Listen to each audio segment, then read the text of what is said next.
الرحمن الرحیم نحمده ونصلی علی رسوله الکریم اما بعد اعوذ باللہ من الشیطان الرجیم بسم اللہ الرحمن الرحیم۔ جیسے آپ لوگوں نے کل بقرہ کی سورۃ بقرہ کے حوالے سے کچھ باتیں سنی، آج ہم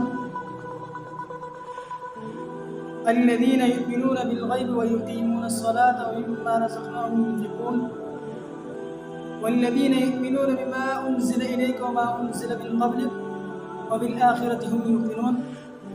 ان دو آیتوں کے حوالے سے کچھ باتیں کریں گے۔ سب سے پہلا آپ ان کا ترجمہ سماعت فرما دیجیے۔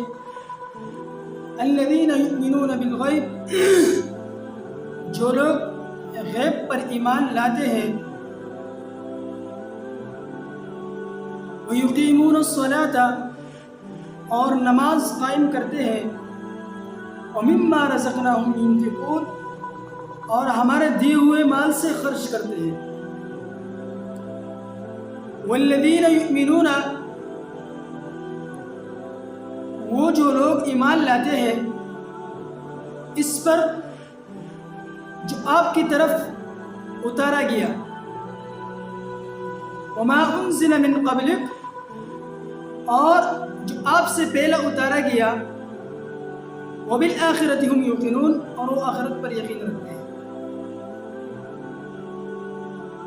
تو اللہ رب العالمین نے یہاں پر ان لوگوں کا ذکر کر دیا۔ امور غیبیت سے مراد وہ چیزیں ہیں جن کا ادراک عقل اور حواس سے ممکن نہیں، جیسے باری تعالی وحی اور جنت دوزخ، ملائکہ عذاب، ان چیزوں کا اگر کوئی عقل کے ذریعے ادراک کرے تو اس کا ادراک ممکن نہیں ہے۔ اس سے معلوم ہوا کہ اللہ اور رسول اللہ صلی اللہ علیہ وسلم کی بتلائی ہوئی ماورائے عقل اور وہ احساس باتوں پر یقین رکھنا جز ایمان ہے۔ یعنی رسول اللہ صلی اللہ علیہ وسلم نے جو باتیں بتائی ہیں تو اس پر ایمان رکھنا بہت ہی ضروری ہے، اور ان کا انکار کفر ہے۔ اگر کوئی شخص یہ کہے کہ میں نعوذ باللہ اللہ کو نہیں مانتا، میں آخرت کے دن کا انکار کرتا ہوں، نعوذ باللہ اگر کوئی کہے تو یہ شخص نے انکار کر، یہ کفر کے الفاظ ہیں۔ آگے وَيُقِيمُونَ الصَّلَاةَ، اقامت الصلاة سے مراد پابندی ہے، یعنی پابندی سے نماز کو سنت کے مطابق پڑھنا اور اس کا اہتمام کرنا، ورنہ نماز تو منافق لوگ بھی پڑھ لیتے ہیں، اور بالخصوص حضور صلی اللہ علیہ وسلم کے زمانے میں عام منافقین کو بھی یہ جرت نہیں ہوتی تھی کہ وہ نماز جماعت کے ساتھ نہ پڑھیں، تو وہ حضور صلی اللہ علیہ وسلم کو دیکھ کے فوراً آ جاتے، حضور صلی اللہ علیہ وسلم سے کھڑے ہو جاتے نماز میں۔ لیکن آج ہم لوگ تو اس سے بھی گر چکے ہیں کہ ہم سے نماز چھوٹ جائے، لیکن ہمارے دل میں یہ خوف نہیں آتا کہ آج ہم نے نماز چھوڑی ہے۔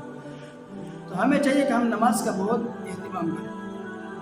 دوسری بات، انفاق، یہ لفظ عام ہے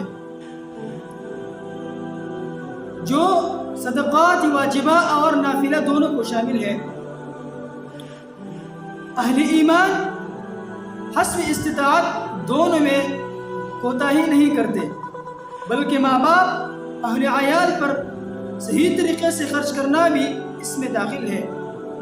یہ بھی باعث اجر اور ثواب ہے کہ اللہ رب العالمین انسان کو جتنا مال لے تو اپنے استطاعت کے مطابق اپنے ماں باپ پر، اپنے اہل عیال پر خرچ کرنا، یہ بھی ثواب ہے۔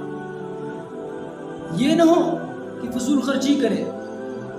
لیکن آج تو ہم اس بات میں مبتلا ہے کہ اپنے دوستوں پر تو خرچ کرتے ہیں، لیکن ماں باپ بچوں پر ان سے پیسے چکاتے ان پر خرچ نہیں کرتے۔ تو ہمیں چاہیے کہ انفاق مانا خرچ کرنا، اللہ نے جو مال دیا ہے اس کو صحیح معنوں پر ہم